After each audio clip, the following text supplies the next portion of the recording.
Po druhé, podporíme ďalšie rozšírenie Európskej únie a NATO. Tým, že Európska únia a NATO sú zónou bezpečnosti a stability, je aj v našom záujme, aby sa do nich dostali tie krajiny bývalého postsovietskeho bloku alebo západného Balkánu, ktoré splnia všetky kritériá. Čím väčšia bude zóna stability v Európe, tým sa nám bude všetkým lepšie žiť.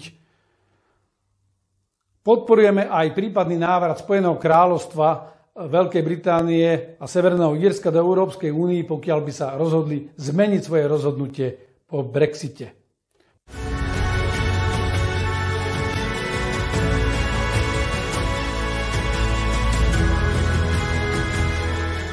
Dajme našu krajinu do poriadku od základov.